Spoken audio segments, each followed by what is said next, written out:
j'avais un officier de l'armée. J'ai perdu le look, comme on dit. Vous savez, l'uniforme, spiffé, arrangé, etc. Ça fait un bon bout de temps que j'ai quitté. Un autre incident, par exemple, d'autres incidents, ceux-là beaucoup plus graves, ceux-là d'ordre politique. J'étais assis un matin, et puis on me passe un document dans 3 enveloppes scellées. Ça veut dire secret, archi-secret, top secret et tout ce que vous voulez. Alors j'ouvre, je sors.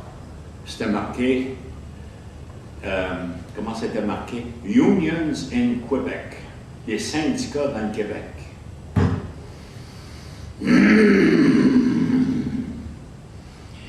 Qu'est-ce qu'ils ont, les syndicats dans le Québec? Et là, commence à sortir toute une histoire qu'ils étaient de gauche, qu'ils étaient communistes, etc. Je suis québécois, je savais que c'était pas vrai. Ça m'a choqué. J'ai dit, OK, on va régler ça. Là, j'ai laissé faire l'état-major et je suis allé voir le secrétaire de M. René Lévesque. Puis je dis, tiens, publiez ça à l'une des journaux. L'évêque dit, hey, c'est dangereux. La loi sur la défense nationale, la loi des secrets officiels, vous pouvez attraper 40 ans de prison. J'ai dit, Monsieur l'évêque, je sais ce que je fais. Correct? Publiez-le dans les journaux. Il l'a publié dans les journaux, évidemment, ça a fait tout un choc. D'un bout à l'autre du quartier général, le ministre de la Défense, là,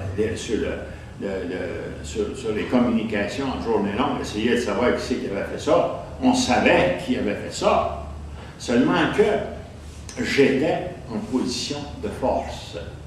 Position de force, ça veut dire ceci. Ça veut dire que j'avais tellement vu de cas, j'avais tellement vu de saleté, j'avais couvert, protégé tellement de monde, y compris des généraux.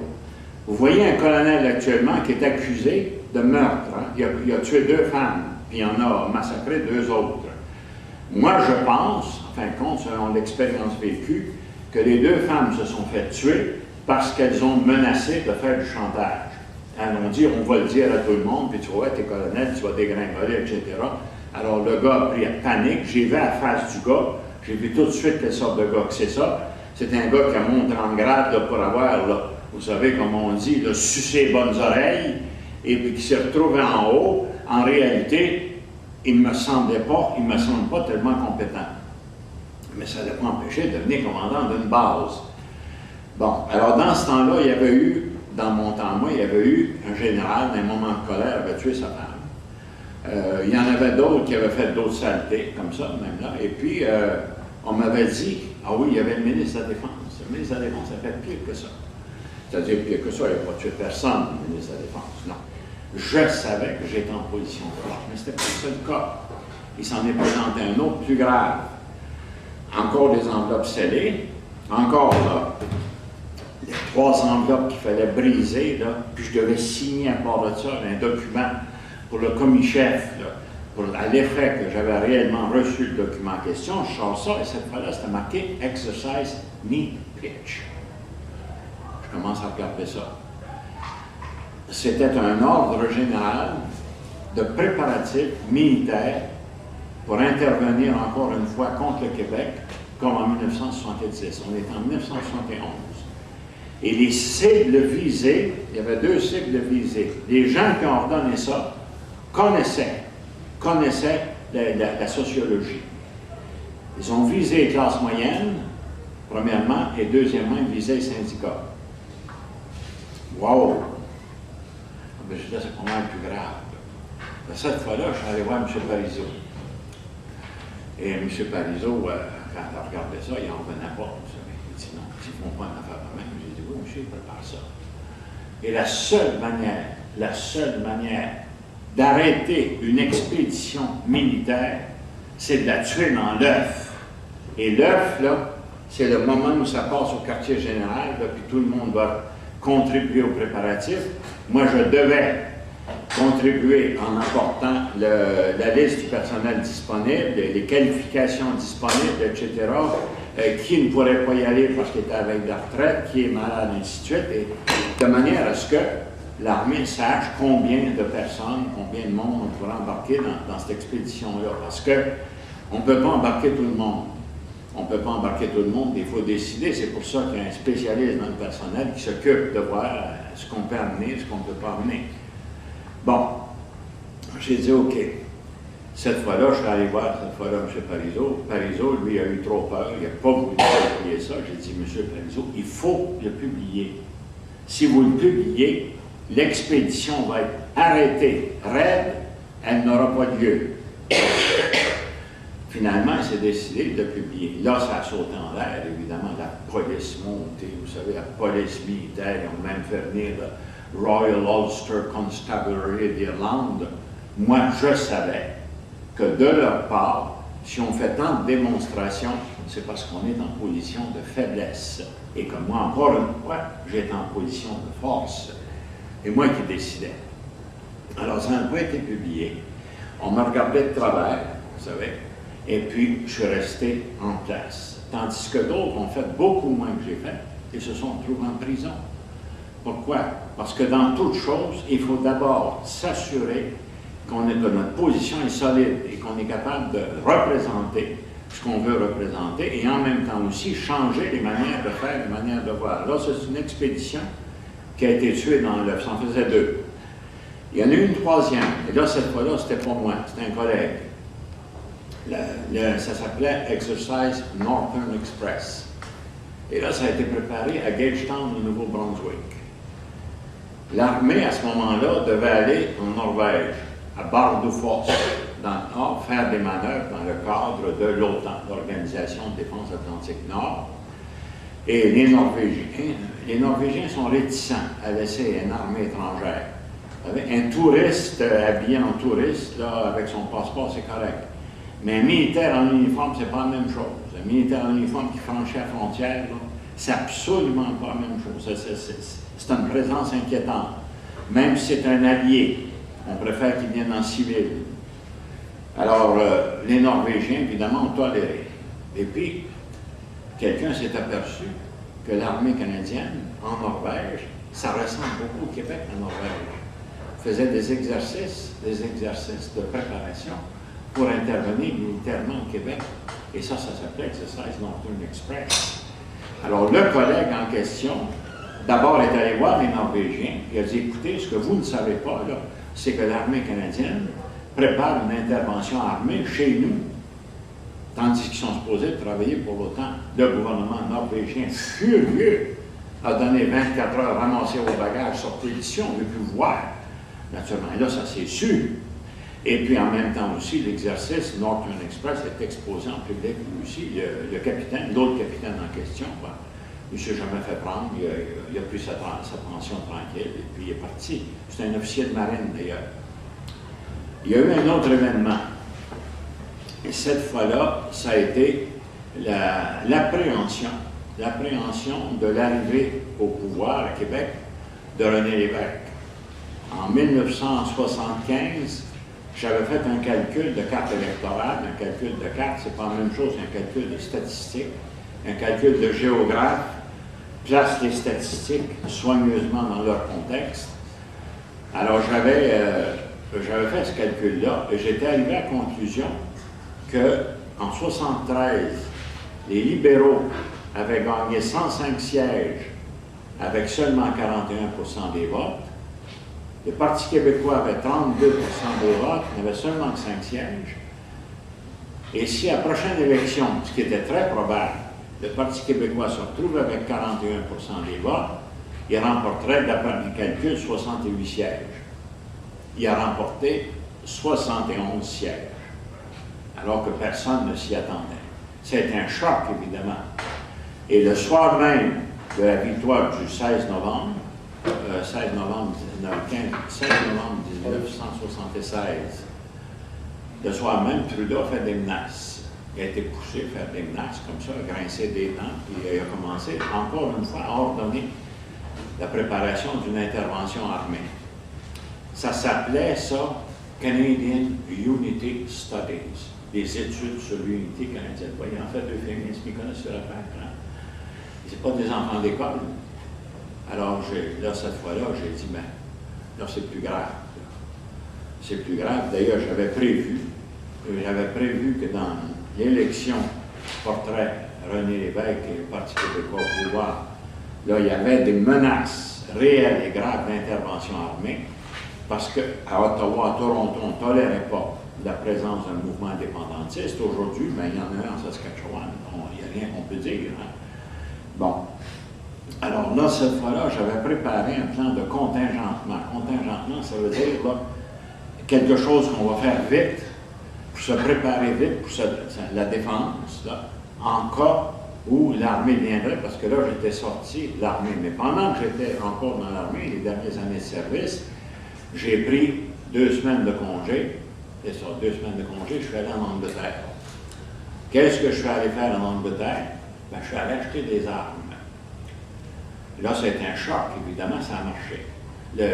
L'Imperial Trust à Londres, j'ai demandé des chars d'assaut anglais, des canons anglais, des mortiers anglais, surtout les mortiers contre les chars d'assaut, d'autres armes anglaises, etc. Bon, ben, j'ai dit pour le Québec, vous savez, ben, et on dit, ben, en Angleterre, on m'a dit, ben, si votre position est légitimée, on va vous avancer 200 millions de livres sterling, mais à la condition que vous achetiez seulement des armes anglaises. Correct. J'ai dit, c'est bien. Je savais que j'étais suivi par la GRC, je le savais. Vous savez? Mais il y a des fois, il faut faire exprès pour laisser l'adversaire vous suivre, vous talonner, puis apprendre ce qu'il veut apprendre. Parce que je voulais, moi, que toute cette affaire-là soit connue à Ottawa, puis surtout aille jusque dans le bureau de Trudeau. Alors finalement, en 77, fin 77, là, j'avais préparé un document complet avec les propositions d'armes. Les Allemands se sont ajoutés aux autres aussi. Ils ont dit, nous autres aussi, on va vous vendre des armes. Regardez, on a une bonne mitrailleuse, là, 1300 balles à la minute, vous allez vous défendre avec ça. Hein? Et puis, on a un bon char d'assaut à part de ça, plus gros que le char anglais. Bon, correct, ça marche. Les Français sont arrivés. Nous, on a des missiles. Hein? Et puis, dès que votre position est légitimée, on va vous envoyer tout ce que vous voulez. D'accord. Mais ce qui est arrivé, c'est qu'au Canada, le système de propagande avait répandu l'idée que nous étions communistes, ce qui était faux. Il avait répandu l'idée que nous allions être armés par l'URSS, des armes russes, ou non par la chaîne communiste. La police montée vient me voir.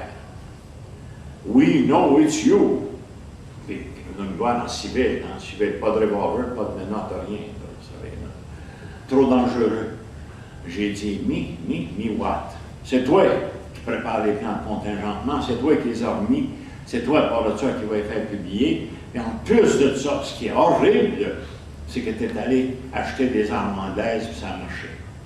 Ben, j'ai dit, monsieur, l'inspecteur-chef, c'est l'inspecteur-chef Shaver. J'ai dit, prenez bien note de ce que je veux dire là.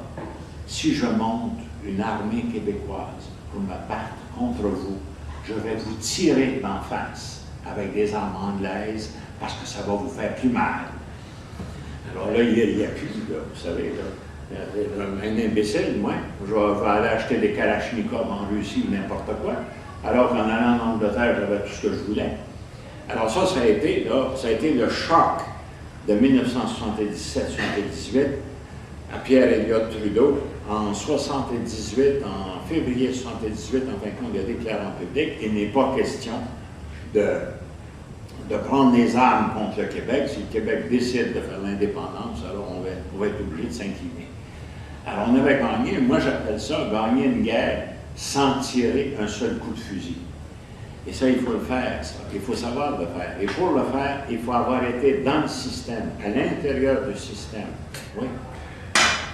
Moi, j'ai une question à vous poser. Supposons qu'il y ait une guerre civile aux États-Unis qui se produit, mettons, bientôt. C'est sûr que s'il y a une guerre civile qui se produit aux États-Unis, suite par exemple aux crises économiques ou des trucs comme ça, qu'est-ce qu'on peut faire? Là, nous, on va être pris en souricière ici, là, au Canada.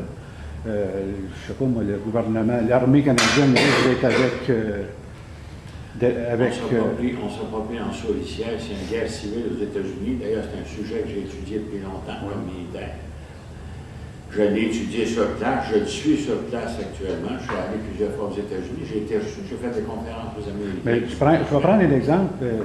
Michel Chossudowski a dit dans sa conférence du 27 novembre 2008, il a parlé de souveraineté, puis il a dit qu'il s'arrangerait probablement pour que les Anglais commencent à faire le bisbille avec les francophones, que ça pouvait créer un climat, pourrait créer un climat favorable même à l'indépendance du Québec. Ça, il a dit ça l'année passée, je l'ai filmé moi-même, là, Michel Chossudowski. Et puis, bon, dans des circonstances comme ça, vous êtes habitué à ce qui se passe dans l'armée. Est-ce que... Ma connaissance de moi, des États-Unis, s'il y a une guerre civile aux États-Unis, il va y avoir des milliers, des centaines de milliers d'Américains qui vont monter au nord, qui vont passer à la frontière, qui vont venir demander refuge. Oui, mais là, on est dans un contexte de crise économique, on s'assuit toujours. On a tendance on est en Afghanistan quand même, les Américains, on est quand même en Afghanistan, on les suit quand même. Mais quand une guerre arrive, il arrive pas ce qu'idéalement vous voudriez qu'elle arrive. Ça n'arrive pas. J'ai été impliqué 2 fois dans des guerres. Ça ne se passe absolument pas comme ce qui est marqué dans un livre, comme l'idéal qu'on pense. Rien. C'est pour ça que le premier principe de stratégie de guerre, appréciation du contexte. Ça veut dire que vous êtes impliqué, c'est à vous d'apprécier. Les ordres qui viennent d'en haut, là, ben, vous leur dites, oui, c'est correct, on va le faire. Là, vous apercevez que ça n'a aucun rapport avec. Vous devez apprécier. Appréciation de la situation, c'est-à-dire que vous devez apprécier ce qui se passe. C'est ce qu'il aurait dû se faire au Rwanda.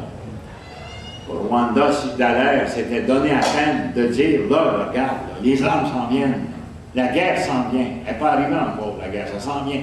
Vite, vite, on saute, on ramasse les armes, vite. Puis on se dépêche, là. On se grouille. Une fois que ça éclate, il est trop tard. Une fois que ça éclate, c'est la catastrophe. C'est avant que ça éclate qu'il faut le faire. Avant que ça éclate, il faut finir. Les Américains, actuellement, sont pris avec un problème énorme. Le gouvernement de Washington n'a plus aucune crédibilité. Bon. Là, de plus en plus, les Américains demandent à Washington de transférer le pouvoir, le 10e amendement.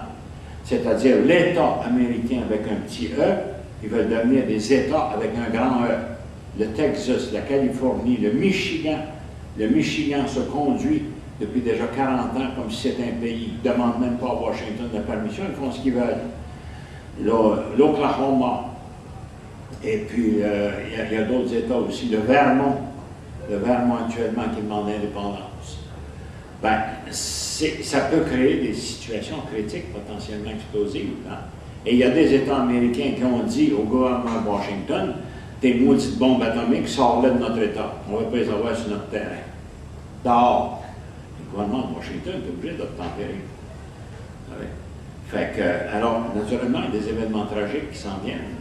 Mais les Américains sont très conscients de ça. Alors, comment faire pour faire plier l'oligarchie de Washington? Les centaines de trillions de dollars qui sont administrés, plus le gouvernement de Washington, plus, évidemment, l'armée américaine. Comment faire pour la faire plier puis dire, le pouvoir maintenant va être dans les États. Ce sont les États qui vont décider. Ils ne sont plus des États, ils sont déjà des pays. Et ils sont arrivés. Mais ça n'arrive jamais idéalement. Ça n'arrive jamais idéalement, puis ça n'arrive jamais comme on l'imagine, parce qu'une fois qu'on est engagé, il ne faut pas oublier que le moment où une guerre commence, la raison perd sa raison. Tout devient instinctif. Hein? Et si vous voulez être capable de gérer une guerre, vous êtes impliqué dans une guerre, vous êtes capable de gérer, il faut que vous connaissiez le mécanisme intangible, instinctif du moral et de l'instinct humain. Mais si vous continuez, si vous construisez comme ça un monde rationnel, mais là, vous allez manquer votre coup. C'est pas rationnel. C'est un autre univers.